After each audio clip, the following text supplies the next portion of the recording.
காயப்பட்டு நின்றேன், கண்ணீரில் சென்றேன், கலங்கின எனக்காக இறங்கி வந்தீர். காயப்பட்டு நின்றேன், கண்ணீரில் சென்றேன், கலங்கின எனக்காக இறங்கி வந்தீர்.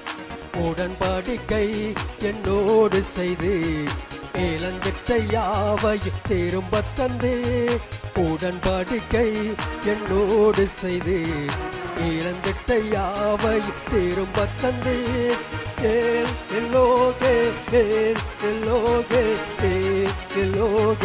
உம்மை துதிப்பேன்,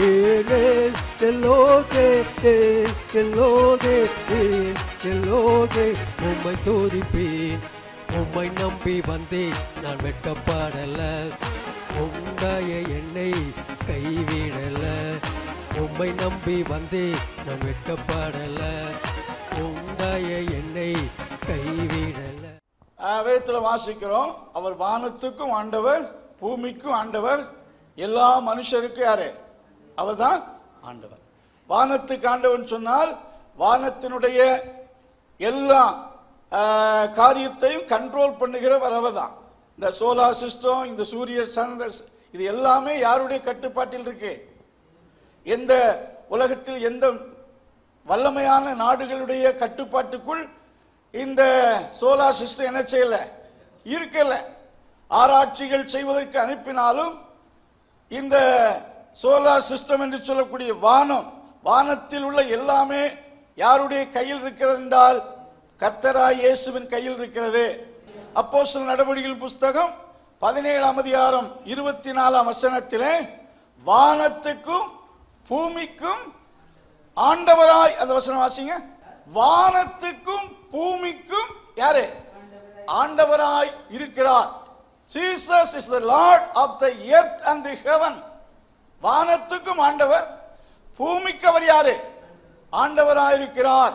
இந்த பூமியை படைத்தவர், இந்த பூமியில் மக்கள் உயிர் வாழக்கூடிய எல்லாவற்றையும் ஃப்ரீயாக சப்ளை பண்ணுகிறவர், இந்த பூமியை தாங்கிக் கொண்டிருக்கிறவர். அதைத்தான் யோசுவாவின் புஸ்தகத்தில் வாசிக்கும் போது சர்வ பூமிக்கும் ஆண்டவர் என்று வாசிக்கிறோம். யோசுவாவின் புஸ்தகம் 3:11 கூட வாசிங்க. சர்வ பூமிக்கும், இந்தியாவுக்கு 5 கண்டத்தில் உள்ள அனைத்து நாடுகளுக்கும் who is the lord of the nation என்று சொன்னால் எல்லா நாட்டுக்கும், எல்லா நாட்டை சேர்ந்த மக்களுக்கும் யார்தான் ஆண்டவர்? யார்தான் சொல்லுங்க? பூமி. ஆண்டவருடைய பூமிக்கு மழையை பெய்ய பண்ணுகிறவர் யார்? பூமியில் வாழக்கூடிய மக்களுக்கு காற்றை அனுப்புகிறவர் யார்? பூமியிலே உள்ள சமச்சீரான நிலையை மெயின்டைன் பண்ணுகிறவர் யார்? எல்லாமே இது பூமிக்கு எல்லை குறித்தவரும், பூமியை உருவாக்கினும் அவர்தான். பூமி அவருடைய கரத்தின் கீழ் இருக்கிறது. He is the Lord of all living creatures. உயிர் உள்ள அனைத்துக்கும் அவர் ஆண்டவராக இருக்கிறார். அது பறவையா இருந்தாலும் சரி, மிருகங்களா இருந்தாலும் சரி, மனுஷராக இருந்தாலும் சரி, உயிருள்ள அத்தனைக்கும் யார் ஆண்டவர்?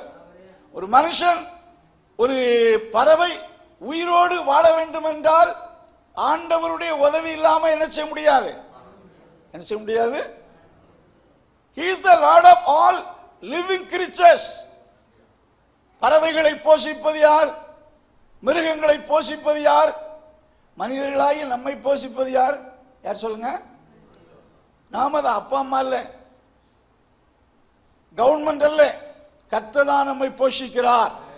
145ஆம் சங்கீதம் 15-16 சகல ஜீவன்களின் கண்களும் கர்த்தரை நோக்கி பார்க்கிறது, கர்த்தர் அவைகளை திருப்தியாய் போஷிக்கிறார் என்று சொல்லப்பட்டிருக்கு. எப்படி போஷிக்கிறாரா? தேவன், அந்த வசனம் 16ஆம் வசனம் வாசிங்க. சகல பிராணிகளின் வாஞ்சைகளையும் திருப்தியாக்கி, சகல பிராணிகளின் வாஞ்சைகளையும் திருப்தியாக்குகிறீர். வாஞ்சைகளை திருப்தியாக்குகிறீர். மாம்சம் சாப்பிடக்கூடிய மிருகங்கள் இருக்கு, ஸ்தோத்திரம், வெஜிடேரியன் மிருகங்கள் இருக்கு. வெஜிடேரியன் என்றாலும் ஏதோ அது பசியோடு இருப்பதில்லை, அவைகள் சாப்பிட்டு வேண்டாம் என்று போட்டுட்டு போகத்தக்க அளவில் அவைகளை திருப்தியாய் என்ன செய்கிறாராம்? ஆகையால் அவைகள் கண்கள் கர்த்தரை நோக்கி பார்க்கிறது. சோ ஏசியா அவதான் எல்லாருக்கும் ஆண்டவர்.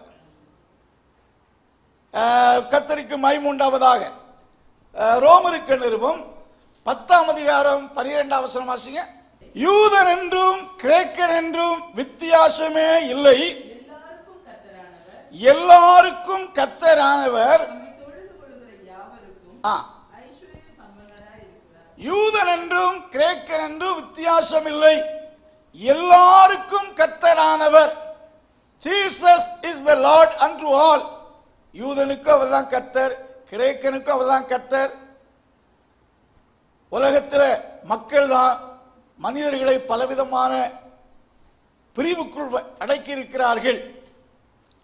யூதன், கிரேக்கன், பிரஜாதியான். இந்தியாவை எடுத்துக்கொண்டால் ஸ்தோத்திரம், பலவித பெயர்களில் மக்கள் பிரிக்கப்பட்டிருக்கிறார்கள் அரசியல் ஆதாயத்துக்காக. எந்த நிலையில் இருந்தாலும் கர்த்தருக்கு ஸ்தோத்திரம். எல்லாருக்கும், எல்லா மனுஷருக்கும், எல்லா மனிதர்களுக்கும், எந்த தேசத்தை சேர்ந்தவர்கள் இருந்தாலும் சரி, எல்லாருக்கும் ஆண்டவர் யார் என்று சொன்ன யார்தான்? இல்ல, எல்லாருக்கும் ஆண்டவர் கர்த்தராயிருக்கிறார். இந்த கருத்தை அப்போஸ்தலனாகிய பேதுரு கொர்நேலியு வீட்டில் பேசும்போது 10ஆம் அதிகாரம், அப்போஸ்தலர் நடவடிக்கைகளின் புஸ்தகம் 10ஆம் அதிகாரம் 36 வாசிங்க. எல்லாருக்கும் கர்த்தராகிய இயேசு கிறிஸ்து. பவுல் அப்போஸ்தலர் இந்த சபைக்கு கிறிஸ்துவை எப்படி பிரசங்கிக்கிறார் என்றால், Jesus is the Lord of us, நம்முடைய கர்த்தர். எல்லாருக்கும் இயேசு கர்த்தர். அந்நாட்களில் மனிதர்கள் ராயர்களை அல்லது தங்கள் ராஜாக்களை கர்த்தர் தெய்வம் என்று அழைத்துக் கொண்டிருந்தார்கள்.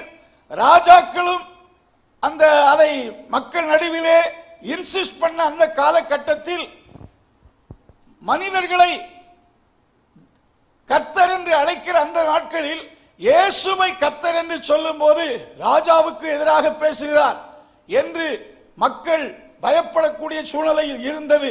அக்காலத்திலே மனிதன் தான், கவர்னர் இருந்தாலும் சரி, பிரைம் மினிஸ்டர் இருந்தாலும் சரி, தேசத்தின் ஜனாதிபதியா இருந்தாலும் சரி, is a man. One day he will tie. மனிதனை புல்லின் பூவுக்கு தான் வேதம் சொல்லுகிறது. பட் கர்த்தர் யார்? கர்த்தர் என்ற வார்த்தைக்கு வேதாகமத்திலே பல எபிரேய கிரேக்க வார்த்தையிலிருந்து யெகோவா, அடோனாய், அடோன் என்ற வார்த்தைகளுக்கெல்லாம் அர்த்தம் he is the self existent, he is eternal one, நித்தியமானவர், sovereign, master, owner of the universe. இந்த பூமி, வானை, அனைத்து எல்லாவற்றுக்கும் உரிமையாளர் அவர்.